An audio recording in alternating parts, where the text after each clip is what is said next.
terdapat beragam sudut pandang mengenai pengertian sejarah menurut para ahli.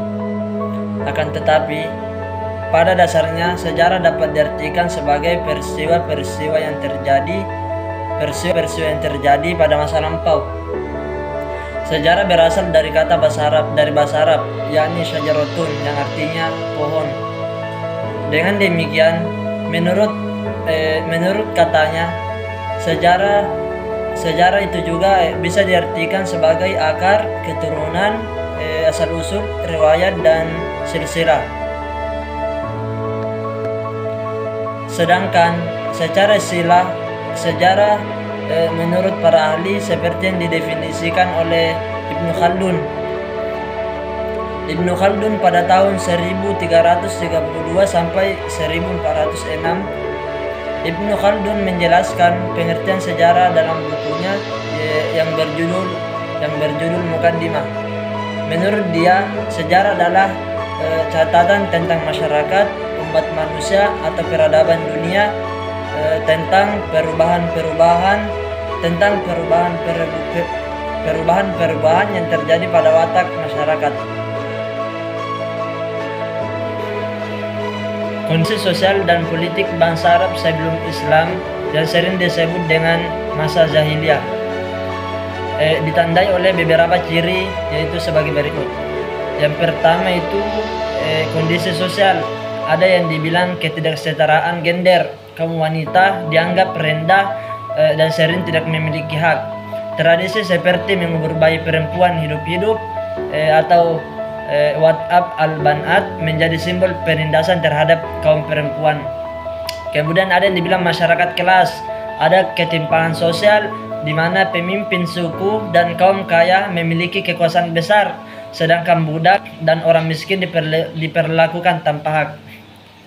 Kemudian ada yang dibilang adat jahiliyah. Norma sosial didasarkan pada adat istiadat dan tradisi tanpa aturan moral universal dan yang jelas.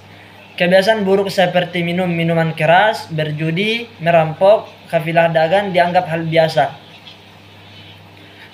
Kemudian kondisi politik. Ada yang dibilang konflik dalam perpecahan, persaingan dan perang antar suku sering terjadi karena perebutan sumber daya, kehormatan suku, dan balas dendam.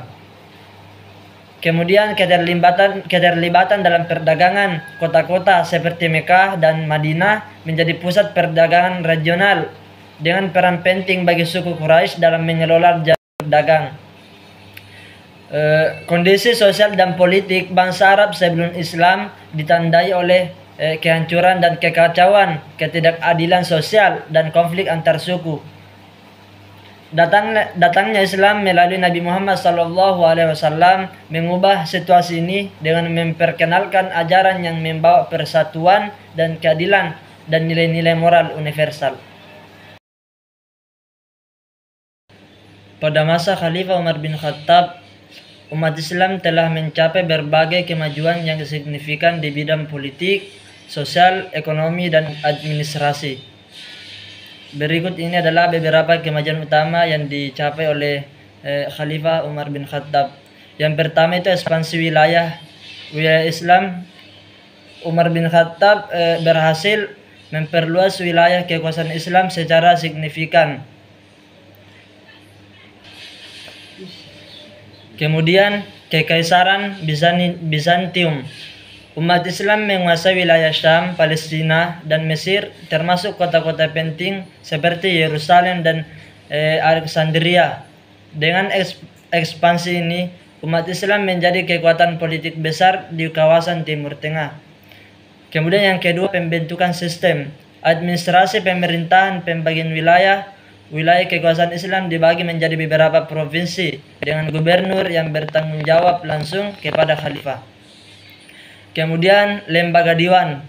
Umar mendirikan diwan, sebuah lembaga administrasi keuangan untuk mengatur pendapatan negara dan distribusi gaji bagi tentara serta pegawai pemerintahan. Kebijakan pajak. Umar memperkenalkan sistem pajak seperti pajak non-muslim dan kharaj atau pajak tanah yang menjadi sumber pendapatan negara. Kemudian yang ketiga itu, yang selanjutnya kesejahteraan sosial. Lembaga Baitul Mal, Umar mengelola keuangan negara melalui Baitul Mal yang digunakan untuk membantu rakyat miskin, anak yatim, dan janda. Kemudian pembangunan infrastruktur, dibangun saluran irigasi, jalan, dan pasar untuk mendukung kemajuan ekonomi. Kemudian yang selanjutnya penetapan kalender Hijriah. Umar menetapkan sistem kalender Hijriah sebagai kalender resmi umat Islam, dengan awalnya dihitung dari peristiwa hijrah Nabi Muhammad SAW dari kota Mekah ke Madinah. Masa kepemimpinan Umar bin Khattab merupakan periode penting dalam sejarah Islam, ditandai oleh kemajuan politik, ekonomi, dan administrasi. Reformasi yang dilakukan Umar menjadi fondasi kuat bagi perkembangan peradaban Islam di masa-masa berikutnya. Perang Siffin terjadi karena perbedaan pandangan antara Ali dan Muawiyah tentang penegakan hukuman qisas atas para pembunuh Utsman. Ali berpendapat bahwa hukuman tersebut harus ditunda sampai keadaan terkendali, keamanan dipulihkan, dan kalimat kaum muslimin menyatu. Sementara Muawiyah berpendapat bahwa Ali wajib menghukum qisas pembunuh Utsman. Sistem pemerintahan Bani Umayyah berbasis monarki dengan pergantian khalifah berdasarkan garis keturunan. Sedangkan Bani Abbasiyah menggunakan sistem intikhab, yaitu pergantian khalifah berdasarkan pemilihan oleh Dewan Penasihat.